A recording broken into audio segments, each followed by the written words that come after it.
V tomto videu si povieme 5 tipov, ako zlepšiť svoje písanie. A najskôr prečo by sme si vôbec mali zlepšiť svoje písanie, pretože vôbec nezáleží na tom, čo robíte, aký typ kreatívnej práce robíte, aké máte remeslo, vlastne čím sa živíte. Písanie je najdôležitejší skill, ktorý potrebujeme v 21. storočí mať. Keď zlepšíte svoje písanie, tak zlepšíte úplne všetko, zlepšíte to, ako svoju tvorbu prezentujete, zlepšíte maily, ktoré píšete, zlepšíte skripty, ktoré píšete na videá, zlepšíte texty, ktoré píšete, zlepšíte reporty, ktoré píšete, zlepšíte všetko, čo potrebujete k svojmu živobytiu, aj keď možno, že to písanie nie je centrom toho, čo robíte. Prvý tip, ktorý mám je, aby ste sa naučili písať copywriterské texty. Čo to znamená copywriterské texty? Copywriting je v podstate marketingový spôsob písania textov zameraný na tzv. Konverziu. Skrátka, copywriting vás naučí, ako písať texty tak, aby ich ľudia čítali celé, za prvé,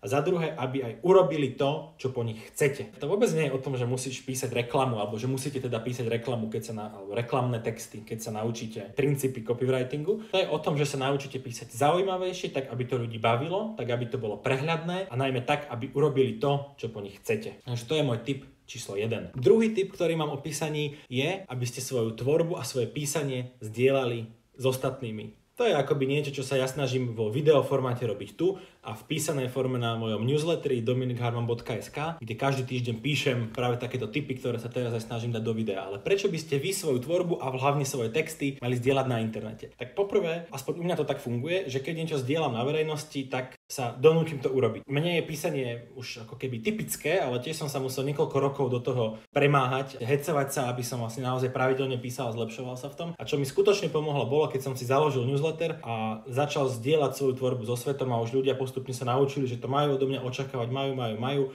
Aj tak som ako keby nebol schopný to robiť tak, ako som chcel pôvodne, že každý týždeň, ale aj tak mi to veľmi pomohlo. Takže to je prvý bod, prečo by ste mali zdieľať svoju tvorbu verejne. Druhý bod, prečo by ste mali zdieľať je, že si vybudujete fanúšikov. Znie to možno smiešne, ale tak keď proste sa chceme tou našou tvorbou živiť, potrebujeme ho niekomu predávať a potrebujeme mať ľudí, ktorí nás poznajú, dôverujú nám a majú nás radi. A to je práve niečo, čo získate, keď budete tú svoju tvorbu a tú svoju cestu kreatívnu zdieľať s ľuďmi ideálne na internete. A tretí dôvod, prečo by ste to mali robiť, je, že sa skrátka budete oveľa rýchlejšie zlepšovať. Keď proste budete to písanie alebo akokoľvek inú kreatívnu činnosť trénovať doma do šuflíka, tak potom to bude v tom šuflíku a možno, že vy sa budete vedieť aj sami zlepšiť, ale bude to trvať veľmi dlho. Kdežto vždy, keď dáte niečo na internet, tak sa nájdú nejakí ľudia, ktorí vám napíšu, čo je dobré, čo je zlé. Možno vás niektorí aj trošku vysmejú, dúfam, že nie, ale ak áno, tak si z toho nič nerobte a hlavne dostanete proste spätnú väzbu a budete sa vedieť oveľa rýchlejšie zlepšovať, oveľa rýchlejšie budete vedieť, áno, toto funguje, toto nefunguje, toto sa ľuďom páči, toto nepáči, budete vedieť potom s nimi komunikovať a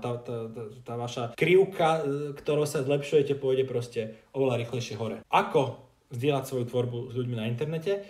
To, čo odporúčam ja, je založiť si svoj vlastný maličký, neformálny newsletter.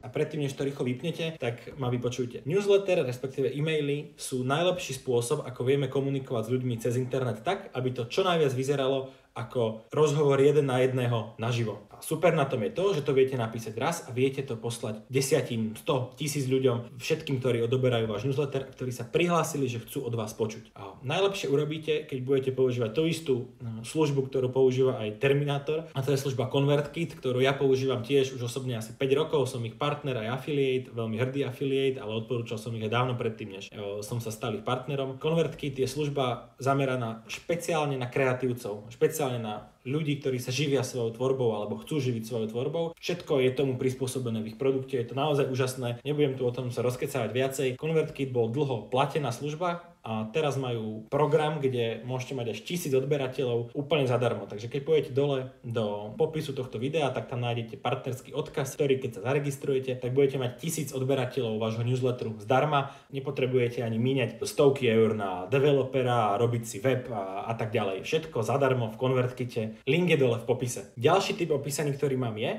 aby ste nikdy nezačínali od nuly. Tak keď niekde ideme, tak máme za sebou telefón. Okrem toho, že na ňom trávim hodiny na Instagrame a hraním Angry Birds za rôznych blbostí, tak ho posledné mesiace využívam aj na to, že kedykoľvek mi napadne nejaká zaujímavá myšlienka alebo vidím niečo pred sebou, nejaký zaujímavý výjav alebo mi niekto porozpráva nejaký zaujímavý príbeh, tak si vyťahnem telefón a rýchlo si tam naťukám poznámky, aby som na to nezabudol. Aspoň ja tak fungujem, že moja myseľ je možno, že dobrá na to kreovanie myšlienok, ale je úplne otrasná na to, keď si ich má zapamätať a potom niekedy použiť. Čo robím teraz je, že už sa nespolieham na to, že si tie veci zapamätám, ale že si ich zapíšem do telefónu, prípadne do počítača, ak ma to napadne pri počítači, a potom keď potrebujem niečo začať písať, tak si len prehľadám moje poznámky a na 90% už tam po tých niekoľkých mesiacoch, čo tento model používam každý deň, nájdem nejaké informácie, nejaké základné myšlienky, príbehy a tak ďalej. Samozrejme, nie sú to hotové texty, sú to naozaj len útržky, niekedy je to len že 1-2 vety, ale pomáha mi to poraziť taký ten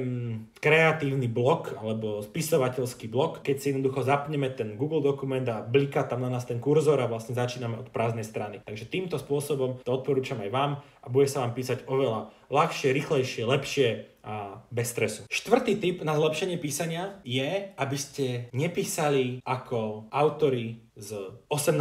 storočia. Kedysi bolo bežné, že autor išiel niekde na samotu do lesa alebo sa zavrel do hradnej veže a 2 roky tam sedel, tvoril a potom sa vrátil do sveta a povedal: svet, toto je moja kniha, kupujte. Dnes to jednak nemusíme robiť a jednak je to hlúpe robiť. Pretože dnes je najlepšie napísať zo pár statusov na Facebooku, fotiek na Instagrame s popismi nejakých blogov, videí na YouTube alebo čohokoľvek iného a hneď vidíte, ktoré témy najviac rezonujú medzi ľuďmi. Hneď tam získavate ten feedback, o ktorom sme hovorili v predchádzajúcom bode. Hneď tam získavate to vedomosť o tom, čo sa ľuďom páči, čo sa ľuďom nepáči. To mimochodom vôbec neplatí len s písaním, to platí pri tvorbe aj produktov, to platí pri tvorbe piesní, platí aj pri tvorbe umenia a všetkých týchto vecí. Na základe tej skúsenosti, ktorú máte a toho, že ako to rezonuje medzi ľuďmi, táto menšia časť vašeho umenia, ktoré vytvoríte, tak potom sa môžete rozhodovať o tých väčších typoch. Knihe napríklad, ak by sme sa vrátili k tomu písaniu. A tento systém používajú napríklad komici, ktorí ho dovedli podľa mňa úplne do dokonalosti, ktorí na menších shows, firemných večierkoch, nejakých menších, menej významných kluboch, kde je menej divákov, si skúšajú rozličné vtipy. Niektoré sa vydaria, niektoré sa moc nevydaria, je to trochu trápne, ale vlastne to nevadí, pretože oni to berú ako cvik a ako